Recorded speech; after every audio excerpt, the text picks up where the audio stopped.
Ողջույն սիրելի հեռուստադիտող, հայկական երկրորդի եթերում պրոֆակտն է։ Աշխարհաքաղաքական ներկապնակում սև ու սպիտակի տրամաբանությունը պարզունակ է։ Իսրայել-Իրան բախումների պատճառները, նպատակներն ու գերտերությունների հակաքայլերը ձևավորում են մի աշխարհ, որը քիչ նմանություններ պիտի ունենա այսօրվանի հետ։ Որոնք են բևեռներ դառնալու հավակնող պետությունների քայլերի տրամաբանությունը, պատճառներն ու երկարաժամկետ կտրվածքում շահերը։ Թրամփի մեծ երազանքն ու այն իրականացնելու ձևերը։ Հայաստանի առաջ բացվող հնարավորությունները, եկեղեցու վրա հարձակումն ու երեսպաշտության չափաբաժինը ներքաղաքական կյանքում։ Փաստեր, իրավիճակ, որ պրոֆակտի տաղավարում քննարկում են բացառապես պրոֆեսիոնալները։ Ազատ Ադամյան, քաղաքագետ, ավարտել է Երևանի պետական համալսարանի միջազգային հարաբերությունների ֆակուլտետի քաղաքագիտություն եւ ազգային անվտանգություն բաժինը, պաշտպանել մագիստրոսական թեզ հայոց ազգային գաղափարախոսությունը Հայաստանի ազգային անվտանգության համատեքստում թեմայով, 5 մասնագիտական հոդվածի հեղինակ, մասնագիտական հետաքրքրությունների շրջանակը, հատուկ ծառայությունների գործունեություն։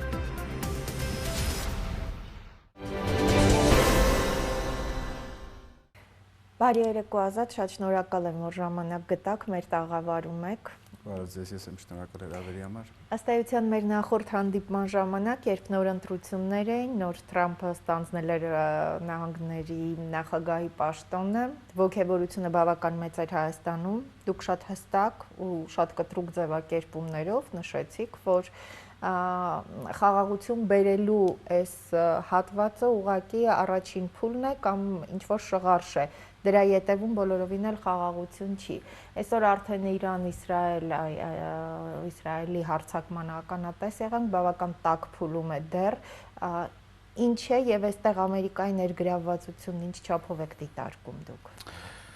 Ուրեմն առանձին Իսրայել-Իրան հակամարտություն որպես այդպեսին գոյություն չունի։ Ընդհանրապես գոյություն չունի։ Ընդհանրապես գոյություն չունի, սա արևմուտքն ընդդեմ,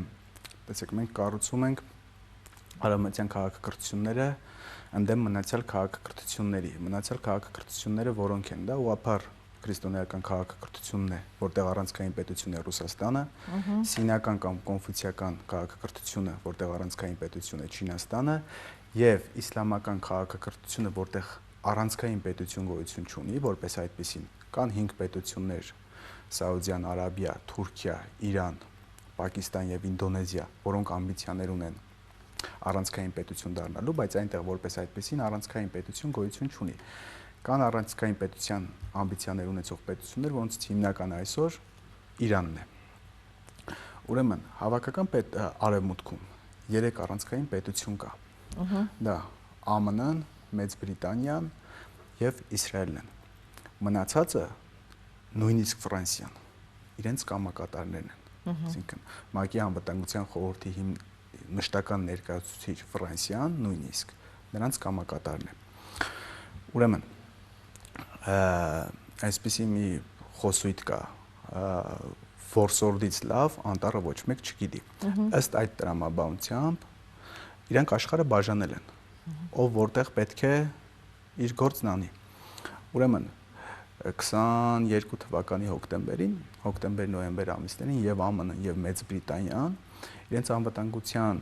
դոկտրինները բացահայտեցին, որտեղ ԱՄՆ-ի համար թիվ 1 սպառնալիք էր Չինաստանը, Մեծ Բրիտանիայի համար Ռուսաստանը, դե Իսրայելի մասին արդեն ոչ չկա, ամեն օր ինքն ասում է։ Այնտեղ ուղղակի խնդիրն այն է, որ Իրանը չի էլ ճանաչում Իսրայել պետություն։ Ավելի թշնամաբարատրամադրած Իսրայելին։ Տեսեք, Իսրայելը դեռ ասում է, որ այնտեղ կա ալաթոյալների ռեժիմը, որը կանգնեցրել է ազատ Իրանի գործունեություն, դեմոկրատ Իրանի զարգացումը, բայց Իրանն ավելի թշնամականատրամադրված ընդհանրապես Իսրայել պետություն չի ճանաչում։ Հիմա այս ամենը այս համատեքստում պետք է դիտարկենք։ Տեսեք, Իրան-Իսրայել այս բախումների ժամանակ սինական քաղաքակրթության առանցքային պետությունը առաջինն արձագանքեց եւ կտրուկ Չինաստանը։ Սա, չգիտեմ, խի աննկատ մնաց։ Ու եթե ուշադիր լինեք, ի տարբերություն առաջի օրվա, որ չէր աշխատում իրանական հոպերը լավ չէին աշխատում եւ իսրայելական հրթիռները հասնում էին իրենց թիրախներին եւ իրանական հրթիռները որպես այդպեսին չէին հասնում Իսրայել։ Բայց տեսնում ենք արդեն 2 օր իրանական հոպը որպես այդպեսին կարողանում է որսել իսրայելական հրթիռները եւ իրանական հրթիռները արդեն տեղային հարվածներ են հասցնում Իսրայելին։ Սա ինչ է նշանակում։ Սա նշանակում է, որ ինչ որ մի կողմ է խառնվել կամ կողմեր են խառնվել։ Սրան հետևեց Պակիստանի հայտարարությունը։ Գիշենք ամիսներ առաջ ինչ տեղի ունեցավ։ Պակիստան, Հնդկաստան ձեռքեր էին, չէ՞, ման գալիս անտեսանելի։ Ով է շահառուն։ Այո։ Հիմա այս ամենն էլ որ ամբողջացնում ենք, նշանակում է Չինաստանն ակտիվացել է։ Սա այս ամենը մի բանի է տանում։ Կարծում եմ, այս փուլում կկանգնեցնեն հավաքական արևմուտքը կկանգնեցնի Իրան-Իսրայել հակամարտությունը, որովհետև իրենք որպես այդպեսին սրան պատրաստ չեն։ Իրանք ինչ արեցին։ Իրանք հատուկ գործողություն արեցին, որին պետք է հետևեր ներքաղաքական process-ները։ Այսինքն իրանք տեսեք իրանք հատուկ օպերացիա արեցին, որով գլխատեցին ռազմաքաղաքական մեծ առումով ռազմաքաղաքական էլիտային։ Պատկերացրեք, միջին վիճակագրական իրանցին քնից զարթում է եւ իմանում է, որ Իսրայելը կարողացել է իրենց շտաբի պետին եւ մի քանի այլ առանցքային պաշտոնյաների վերացնել։ Այսինքն իր մոտ արդեն վախ է առաջանալու եւ փորձելու է իրենց անվտանգությունը չապահովող իշխանություններին փոխել։ Սա որպես այդպեսին չստացվեց։ Իսկ Չինաստանի մուտքը արդեն այս կոնֆլիկտի մեջ, որին արդեն իրանք պատրաստ չէին։ Սա նշանակում է, որ կկանգնեցնեն եւ կսկսվի չնախատեսված է։ Սա պետք է տեսեք, երբ կսկսվի այս մեծը, երբ որ իրենք Չինաստանի դեմ կարողանան ակտիվացնել Թայվանին։ Այդ ժամանակ իրանք, այսինքն այստեղ Չինաստանը մի քայլ առաջ այդ իրենց Սունցզի մարտավարությանը տուրք տվեց, էլի մի քայլ առաջ խաղաց։ Չինաստանը շատ վտանգավոր պետություն է։ Ապագայում գալու է մի ժամանակ, որ բոլորը միավորվելու են Չինաստանի դեմ։ Իսկ Չինաստան, տեսեք, 20-րդ դարի երկրորդ կեսից հետո, երբ արդեն սկսվեց Սովետական միություն եւ Ամերիկայի Միացյալ Նահանգներ երկխոսությունը, դրանով դադարեց վիետնամական պատերազմը 1975 թվականին եւ այնտեղ Չինաստանում եկավ արդեն կոչվում է տենց Դեն Սյաոպինյան Չինաստանն էր սկսում ծնվել։ Այդ ժամանակ բոլորը մի հարցի շուրջ եկան միաբանվելու, որ պետք է, որպեսզի ապագայում Չինաստանը այդ վտանգավոր սպառնալիքը չդառնա բոլորի համար, սկսեցին ականապատել Չինաստանը։ Հիմա շատ ենք, տեսեք, մենք նոր էլ նշեցինք, որ Ինդոնեզիան փորձում է իսլամական պետության, իսլամական աշխարհում դառնալ առանցքային պետություն։ Ասենք առաջին հայացքից անտրամաբանական է, չէ՞, ասենք Խաղաղ օվկիանոսի ծայր արևելքում գտնվող Ինդոնեզիան ինչ կապ ունի իսլամական աշխարհ։ Ինքը իսլամական պետություն է, բայց ոնց կարող առանցքային պետություն դառնալ։ Այս սրանով է պայմանավորված, որ ինքը X պահի դառնալու է Չինաստանի համար ական։ Այդ ականներից մեկը Հնդկաստանն է, այդ ականներից է նշեցինք Ինդոնեզիան, Ֆիլիպինները, Վիետնամը։ Հիմա Չինաստանը այդ ամեն, եթե մենք դրա մասին գիտենք, պարզ է, չէ՞, որ Չինաստանը այդ ամենի մասին հիմա ինքը իր արտաքին էքսպանսիան փորձում է, էքսպանսիայի ճանապարհը փորձում է ականազերծել։ Սա շատ բարդ խաղ է։ Շատ խոր է, չի կարելի շատ խորը բարդ խաղ է, ասես մակերեսային մոտեցում պետք չի տալ։ Հիմա հետ գանք էլի Իրան-Իսրայելին։ Այս Չինաստանի գործոնը կարծում եմ այս պահին կդադարեցնի, կսկսվի այն ժամանակ, երբ որ արդեն, տեսեք, արդեն ահագին այնտեղ շարժեր կար Խաղաղօվկիանոսյան, հարավ-խաղաղօվկիանոսյան տարածաշրջանում, արդեն Թայվանին Ամերիկան փորձելու է ակտիվացնել։ Հենց ակտիվացնի կարողանա Չինաստանին զսպել Թայվանով։ Արդեն նորից կսկսի, արդեն լայնամասշտաբը, իսկ լայնամասշտաբի համար առաջին ցուցիչը լինելու մեր ռեգիոնը Հարավային Կովկասի, Մերձավոր Արևելքում լայնամասշտաբի առաջին ցուցիչը լինելու է Հարավային Կովկասում խառնաշփոթը, այսինքն այստեղ մի բան լինելու է։ Այստեղից, այսինքն կարող է։ Այստեղից, դա մեծ Մերձավոր Արևելքի հյուսիսային դարպաստ ենք մենք։ Եվ Մերձավոր Արևելքում այս օրերին մի հետաքրքիր նաև process է սինխրոն գնում էլի արևմուտքի կողմից ուրվագծվում է 50-ից 60 միլիոնանոց ահաբեկչական Քուրդիստանը։ Արևմուտքը մի քանի քայլ միշտ առաջ է։ Ինքը երբ հասկանում է, որ արդեն հնարավոր է պարտվի, ինքը որտեղից դուրս է գալի, ինձ հանում, որ այդտեղ ամեն դեպքում իր դուրս գալուց հետո քաոս լինի։ Իր կողմից վերահսկելի քաոս, բայց տարածաշրջանի համար իրական քաոս լինի։ Եվ արդեն այդ ուրվագծերը երևում են, որ 50-60 միլիոնանոց Քուրդիստանն իրենք փորձում ստեղծել։ Այսինքն այդտեղից իրենք դուրս կգան, այս Չինաստանի մեկ քայլ առաջ, ասենք երկու քայլ իրանք էլ այտենց կականապատեն նորից։ Նու այս մեծ մերձավոր արևելքը, իսկ մեծ մերձավոր արևելքում Քուրդիստանը Չինաստանի համար երկրորդական խնդիր է, առաջնային խնդիր է Ռուսաստանի համար եւ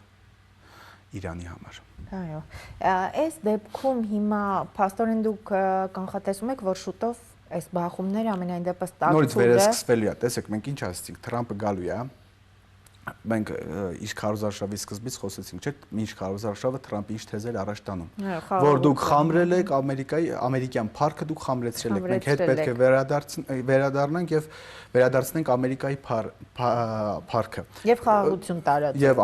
խաղաղությունը, եթե ինքը կարողանում էր փափուկ ուժով առանց որևէ բանի խաղաղություն հաստատել, նշանակում էր, այսինքն ինքը իր տեղում է, ինքը հեգեմոն դեր ունի, եթե գալիս էր ինքը ռուս-ուկրաինական կոնֆլիկտը խաղաղեցնում էր, Թայվանի կոնֆլիկտը էր խաղաղեցնում եւ այս միջուկային բանակցությունները Իրանի հետ հասցնում էր իր վերջնանպատակին, նշանակում է հեգեմոնն ինքն էր։ Կարևոր չէ թե կոնֆլիկտներն ովքեր են սկսում, կարևորն այն է, ով է կանգնեցնում կոնֆլիկտը, ով կանգնեցրեց ինքը հեգեմոն է։ Նա առաջի փուլում փորձեց փափուկ ուժով դա այդ ամենը կանգնեցնել, չստացվեց, ինչը կանխատեսել ենք մենք, որ սկսելու է թիրախային արդեն թեժացնել։ Սա թիրախային թեժացում էր։ Հələ լայնամասշտաբ չէր։ Լայնամասշտաբը կլինի մի օջախ Ռուսաստանի դեմ արդեն թեժացնելով, դա չգիտենք կլինի Մոլդովայում, Պրիբալտիկայում, Մերձբալտիկայում, Միջին Ասիայում, Հարավային Կովկասում, չգիտենք, ինչ որ միտեղ Ռուսաստանի դեմ թեժացնեն լայնամասշտաբի դեպքում, Իրանի դեմ ավելի մեծ գործողություն կսկսեն եւ Թայվանով Չինաստանի դեմ։ Այս ամբողջ երբ այսպես շատ մեծ լայն համատեքստում նայում ես, հասկանում ես, որ որևէ բան մեզանից բնականաբար կախված չէ, բայց մեր քայլերը մենք ինչ որ մի դիրքորոշում պիտի ունենանք եւ արդյոք այստեղ իհարկե իրենք կարող է հաղթեն կամ պարտվեն, բայց մենք կարող ենք վերանալ առհասարակ։ Ուրեմն մենք կառուցում ենք քաղաքակրթությունների վրա, չէ՞, բախումը ըստ այդմ 21-րդ դարում մարդիկ իրար հետ հակամարտելու են կամ ընկերանալու են քաղաքակրթական հենքով։ Այստեղ մի նուրբ պահ կա Թուրքիայի եւ Իրանի հետ կապված մեր մասով, որի մասին էլի քիչ է խոսվում։ Տեսեք, եւ Թուրքիան հիմա իրենք ռեգիոնալ տերություններ են եւ Իրանը եւ Թուրքիան երկուսն են ռեգիոնալ տերություններ են, որպես այդպիսին հայ էթնոսի հետ ոչ ոք խնդիր չունի իրանցից։ Դեռ հակառակը իրենց համար լավ է, որ բազմազգ լինի կայսրությունը, որը կներդաշնակի կայսրությունը, այսինքն կայսրություն ճիշտ է մեկի հետ նաև Թուրքիան, այսինքն եթե հայը ապրի Թուրքիայում եւ միայն շենացնի, ճան խնդիր չկա, երկուսի համար խնդիր է հայոց պետականությունը։ Տեսեք 21 թվականից Իրանն ասում է մեր համար կարմիր գիծ է Հայաստանի տարածքային ամբողջականությունը։ Այո։ Այս նույն ռետորաբանությունը, նույն բառամթերքով ինքը 30 տարի առաջ Շուշի ազատագրումից հետո ինքը սկսել է այս նույն բառամթերքով խոսել մեր մասին արդեն, որ Ադրբեջանի տարածքային ամբողջականությունն իմ համար կարմիր գիծ է։ Հիմա 30 տարի հետո 2021 թվականի հունվարից խոսում է մեր մասին, որ Հայաստանի տարածքային ամբողջականությունը իմ համար կարմիր գիծ է, բայց 21 թվականից քանի անգամ է Հայաստանի տարածքային ամբողջականություն խախտվել եւ լուր է մնացել։ Ուրեմն ինչի համար այս ամենն ասացի, որովհետեւ տեղեկատվական, տեսեք, մեր խնդիրը մոլորվածները չեն, մեր խնդիրը մոլորեցնողներն են։ Հիմա էլի եկել են մոլորեցնողներ, որ ասում են մեր Հայաստանի տարածքային ամբողջականությունը պահում եւ պահպանում է Իրանը։ Եթե չլիներ Իրանը, Թուրքիան եւ Ադրբեջանը Հայաստանը մասնատելու են։ Սա պետք է այստեղ ֆիքսենք, որ նման բան չկա։ Հայոց պետականությունը նույն կերպ սպառնալիք է, ինչպիսի սպառնալիք Թուրքիային է, նույն կերպ սպառնալիք Իրանին է։ հայ հետ իրենք խնդիր չունեն, բայց հայոց պետականության հետ իրենք խնդիր ունեն, երկուսն էլ։ Այսինքն Հայաստանի տարածքային ամբողջականության երաշխավորը դա Ռուսաստանն է։ Եվ մենք քաղաքակրթական նույն կոդն ենք կրում Ռուսաստանի հետ։ Բայց մենք հիմա ուղղություն ենք փոխում եւ սա է մեր վտանգը, հա, այստեղ է վտանգը։ Հիմա խնդիրը գիտեք որն է։ Արևմուտքի համար տեղում աշխատող գործակալները կեսը տանում է դեպի սունի իսլամի կողմ, կեսը շիա իսլամի կողմ։ Ողբերգությունը սա է։ Այո։ Այսինքն եթե հաշվի առնենք, որ ինչ որ առումով նաև մեզ համար էլ դեպի ընտրություններ ենք գնում, նախընտրական արդեն այս ամեն ինչի մեջ են կարելի ասել, որ փափուկ ուժը նաև արևմուտքի էստեղ է ակտիվանում։ Այստեղ ակտիվանալու է։ Դեռ չի սկսել ակտիվանալ։ Կարծում եմ կակտիվանա այդ համաշխարհային process-ներով փոխկապակցված էլի, եթե իրանք սկսեն թեժացնել, իհարկե այստեղ հնարավոր է արագ որևէ բան անեն։ Հիմա դիցուկ մի այսպիսի մի վարիացիա քննարկենք։ Ադրբեջանն անում է բլիցկրիգ ոչ Սյունիքում, որը տրիգեր է հանդիսանում այստեղ տեղափոխություն անելու։ Այդ կերպ կարող են այստեղ իրավիճակ փոխել։ Դու իրավիճակ ասելով տեղափոխություն անել։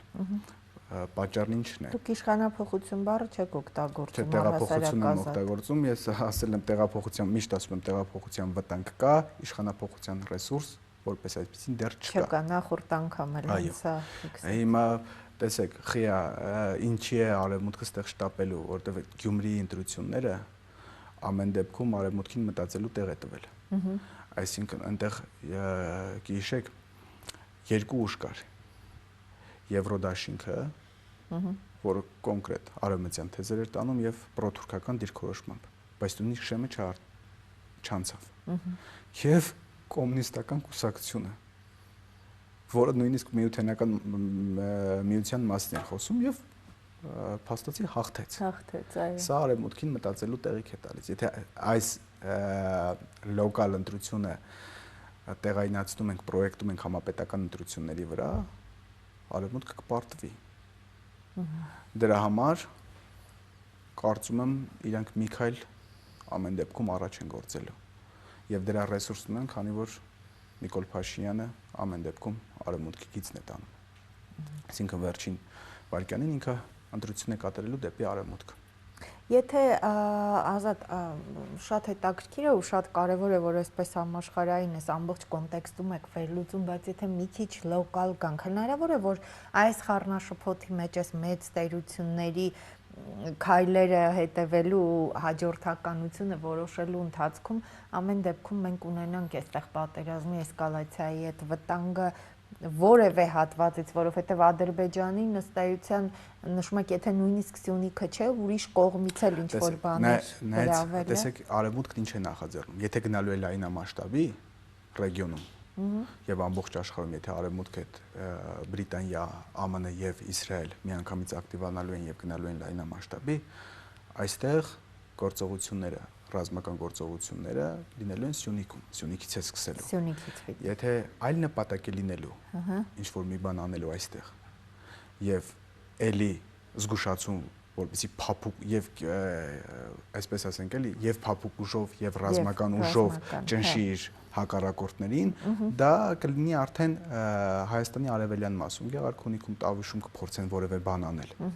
Բայց լայնամասշտաբն էլ եմ ասում, Սյունիքում է լինելու։ Բայց հիմա էլի գանք մեզ։ Ուրեմն ինչի սկսվեց եկեղեցու դեմ այս արշավը։ Եթե նկատել եք, նույնը Մոլդովայում է հիմա կատարվում։ Ուրեմն ձեր մոտ այս դրա մասին էլի խոսել ենք։ Տեսեք, արևմուտքի նպատակը Վերսալ Վաշինգտոնյան համակարգը հետ վերադարձնելն է։ Այսինքն նորագույն շրջանում առաջին համաշխարհային պատերազմից հետո, երբ ամերիկյան խորհրդային պետությունը երեք իր ներկայացուցչական էին իրանք էլի Վիլսոնը, Ջորջ Լոյդը եւ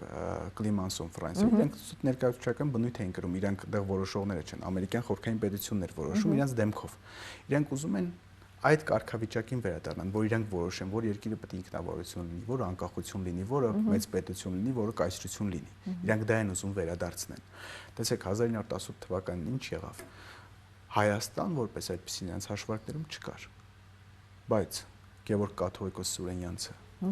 միավորեց, եղավ Սարդարապատ։ Չէր լինում Սարդարապատը, չէր լինում Հայաստանի առաջին հանրապետությունը, չէր լինում Հայաստանի առաջին հանրապետությունը, չէր լինում երկրորդ հանրապետությունը, չէր լինում ըստ այդմ երրորդ հանրապետությունը։ Հիմա որպեսզի Հայաստանում միավորող գործոն չլինի, ասեմ ավելի այստեղ օպտիմիստական տեքստ չեմ ասում, ռեալիստական տեքստ եմ ասում։ Այստեղ մեր համար հնարավոր է պատուհան բացվի կորցրածից ավելով։ Դրա համար իրանք միակ միավորող կառույցը, որ մնացել է եկեղեցին, իրենց նպատակն այն է, որ հեղինակազրկեն միավորող կառույց այլևս Հայաստանում չլինի, որովհետև այս բեկումնային ժամանակաշրջանում հնարավոր է մեր համար պատուհան բացվի։ Իսկ դրա հնարավորությունը պատուհան բացվելու ավելի մեծ է, քան ամեն ինչ կորցնելու։ Որովհետև հիմա ավելի մեծ է, որովհետև որպես այդպեսին բազմաբևեռ աշխարհը կայանում է։ Իսկ ամերիկյան երազանքը մեռնելու է։ Դրանով այս ասացիս առավոտյան այն է, որ Թրամփը եկավ եւ սկսեց խոսել Գրենլանդիայից եւ Պանամայից։ Սա նշանակում է, որ ինքը գնալու է մեկուսացման քաղաքականության։ Իսկ եթե գնալու է մեկուսացման քաղաքականության, նշանակում է ինքը իր հեգեմոն դերը կորցնելու է։ Այստեղ սովորաբար իրենց արևմուտքի գործելավոճին կորցնելու ընթացքում իրենց հետևից քաոս են թողնում, այո։ 1918 թվականին էլ այդպես արեցին, 20 թվականին այդպես արեցին։ Այս դեպքում, եկեղեցու դեմ առանձին մասնագետներ, փորձագետներ նշում են, որ Իրան-Իսրայել բախումներով եւ նաեւ իրենց ժողովրդի համախմբվածությամբ էր պայմանավորված այս զինադադարը։ Կարելի է համարել եկեղեցու դեմ այս արշավի այս փուլը, դադարը, զինադադար, այսինքն նորից պիտի սկսեն նոր ինչ-որ թափով ըստ։ Տեսեք, Նիկոլա սցենար է գծել։ Գնում է եկեղեցու դեմ։ Այսինքն այդ սցենարի իրականացմանը պակասում է երկրորդ կողմը, դեմ դուրս եկողը։ Եկեղեցին իր խոսքով է, այսինքն դուրս չի գալու փողոցում կռիվ տալու։ Եկեղեցին Աստծո խոսքով է չարի դեմ պայքարում։ Հիմա եթե փողոց գեներացվի եկեղեցու համար, այս համարը ճակերտավոր։ Այսինքն կկայանա Նիկոլի սցենարը։ Հիմա մեզ պետք է ամեն կերպ շարժվել Նիկոլի սցենարով։ Այդ դեպքում թողնել որպեսզի այսպես Ոչ, ուրեմն աշխարհաքաղաքական իրավիճակը կրիտիկական է։ Տեսեք, հայոց պետականության երաշխավորը եւ հայոց պետականության հարցը ծնածը նոր եւ նորագույն շրջանում, հայ պատմության նոր եւ նորագույն շրջանում եղել է Ռուսաստանը։ Հայկականությունը պահպանել է հայ առաքելական եկեղեցին։ Հիմա մի հիմնասյուն կա հայկականությունը պահող եւ հայոց պետականությունը պահող Ռուսաստան։ Հիմա Արցախի կորուստը Նիկոլը կարողացավ վերագրել Ռուսաստանին, այսինքն Հայաստանին թողել առանց բնական դաշնակցի։ Հիմա Նիկոլը այս կերպ փորձում է Հայաստանին թողնել, հայկականության թողնել առանց միավորող ուժի, այսինքն առանց հայ առաքելական եկեղեցու։ Նիկոլը գիտի, որ ամեն վարքյան ռազմական հարցակում կարող է լինել Հայաստանի վրա։ Հիմա Նիկոլը պատասխանատուին է կարգում։ Ռազմական ագրեսիայի պատասխանատուին որպես այդպեսին կարգում է եկեղեցուն։ Այսինքն 7 տարի ինքը լուր էր, տեսեք ինչ հերթականությամբ իրանք ասելով արևմուտքն է այստեղ Նիկոլենք չեն, իրենք այդքան խելք չունեն, որ տեսնեք հերթականությամբ ինչ հաշվարկով են գործում, որ ժամանակ ումն են մեղավոր կարգում, կհասկանանք, որ հետևում էս ամեն ինչի շատ ավելի մեծ ուժ է կանգնած, քան ինչ-որ լրբածային մեկը։ Փաստորեն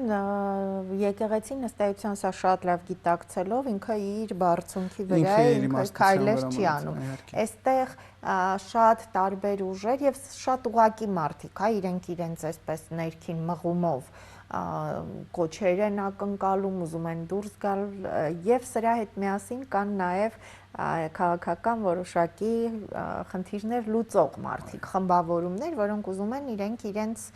խնդիրը լուծեն այստեղ։ Այս ռոպեական շահերը իհարկե ամենավտանգավորը հենց դա է, որ կարող են անել եւ ինչ կլինի, եթե եկեղեցին ինքը հոգևոր մարդու համար դա սրբություն է։ Այսինքն դու եկեղեցուն ինչ որ քաղաքական այս ռոպեական շահի համար ինչ որ process-ի մեջ մտցնես, դա պղծություն է։ Դրա հետևանքը շատ ավելի ծանր է լինի։ Ես ներողություն եմ խնդրում Ազատ, որպեսզի բոլորի համար նաև ավելի բաց տեքստով կարելի ասել, որ ըստ էության իշխանությունների սցենարը պարզ է, հասկանալի է, իրենք սա պլանավորած քայլերով գնում են, սադրում են, պատերազմի վտանգը կա, պատերազմի մեղավոր են կարգում եկեղեցուն, բայց նաև եկեղեցու համար, այսպես ասած, եկեղեցու կողքին պայքարող ուժերի մեջ կան իրենց այս ռոպեական շահերը հետապնդող, որոնք իրականում խաղում են նույն խաղը, հա, այսպես ասեմ։ Հենց սրանով էլ կվերջացնենք։ Ուրեմն Հայաստանի ներկայիս իրավիճակը, մեր այս վիճակը գնահատելիս կենտրոնում պետք է դրվի պատճառը։ Այս ամեն ինչը պատճառ է անարդարության եւ անբարոյականության։ Նիկոլը ծնվել է անարդարությունից եւ անբարոյականությունից։ Մենք մեզ ճիշտ չենք պահել, արդյունքը եղել է անարդար եւ անբարոյ ենք եղել, արդյունքը եղել է սա։ Եթե այս պարզ բանը չեն ընդունում, մտածում են ինչի համար եղավ պատերազմները, կարող են գնել սկսել Հոմերոս կարդալ, տենց Հոմերոս կկարդան Մաքիավելի, տենց կարդալով Կլաուզևից կկարդան, որ հասկանան պատճառն ինչն է պատերազմի, ու տարիներ կտևի։ Մի հատ էլ հետ կգնան, կարող ասեն այս գրողներից որևէ մեկին ինչ ճիշտ չէինք հասկացել, էլի մի քանի տարի կուսումնասիրենք, բայց ընթացքում կարող է Հայաստանը չլինել։ Պատճառը սա է։ Անարդարության եւ անբարոյականության ծնունդ է։ Հիմա ուռուցքը սա է եղել։ Այս ուռուցքի մետաստազները չեն կարող այս ուռուցքը շտկել։ Այսինքն մարդիկ տեսնում են, որ իրանք գիտեն ինչա ուռուցքը, մետաստազին դեմքով ճանաչում են։ Բայց այս մետաստազն ասում է ես քիմիա եմ, բժշկական։ Բայց ասելուց չի փոխվում, որ ինքը մետաստազ է։ Այս մետաստազը չի կարող ուռուցքի դեմ պայքարել։ Այսքանը։ Շնորհակալ եմ։ Ես եմ շնորհակալ։ Կարծում եմ, որ շուտով, քանի որ իրականում նախընտրական կարծես այս տրամաբանության մեջ է, Ազատ պիտի խնդրեմ, որպեսզի շուտով մեկ հանդիպում եւս ունենանք եւ անդրադառնանք ավելի այս խնդիրներին, ներքաղաքական խնդիրներին։ Շնորհակալ եմ։ Սիրելի հեռուստադիտողներ, իրականում մենք շատ ճիշտ ու կարևոր բան նշեց մասնագետը, պրոֆեսիոնալը, որ մենք անընդհատ փորձում ենք այ հետևանքների դեմ պայքարել կամ դիտարկել խնդիրները, նույնիսկ Իսրայել-Իրան, հա, այս հզոր բախումները դիտարկել լոկալ, ինչու եղավ, ինչ էր ուզում, որովհետև միշտ այս խնդիրները ունեցել են։ Այնինչ աշխարհաքաղաքական այս ամբողջ համատեքստում երբ նայում ես, ամեն ինչ կարծես մի քիչ ավելի հեռվից երբ նայում ես, կարողանում ես պատկերն ամբողջությամբ տեսնել։ Նույնը նաև եւ ավելի այսպես սուր գույներով իրականում մեզ մոտ է, մենք կարող ենք քայլերի հաջորդականությունը տեսնել, բայց չհասկանալ հիմքն ու պատճառը։ Եվ քանի որ որպես կանոն ընտրություններ դեպի գնացող հասարակություններում շատ ավելի է սրա վրա ուշադրությունը սևեռվում, հիմա մենք կարծես նաև մեդիայի այս գրողների տակ ենք, պետք է կարողանանք իրականում հասկանալ ինչի համար է արվում, ինչն է նպատակը եւ ինչը կարող է փոխել իրականում իրավիճակը Հայաստանում, փոխել ոչ թե միայն իշխանություն ասվածը, այլ այս իշխանության գործելավոճը, տրամաբանությունը, այն ինչ թելադրվում է արևմուտքից, իսկ արևմուտքը, որ մեզ համար Թուրքիայով է սկսվում եւ երևի այստեղ էլ սահմանափակվում, սա արդեն ակնհայտ է, սրա մասին շատ ենք խոսել։ Շնորհակալ եմ, որ հետևում եք մեզ։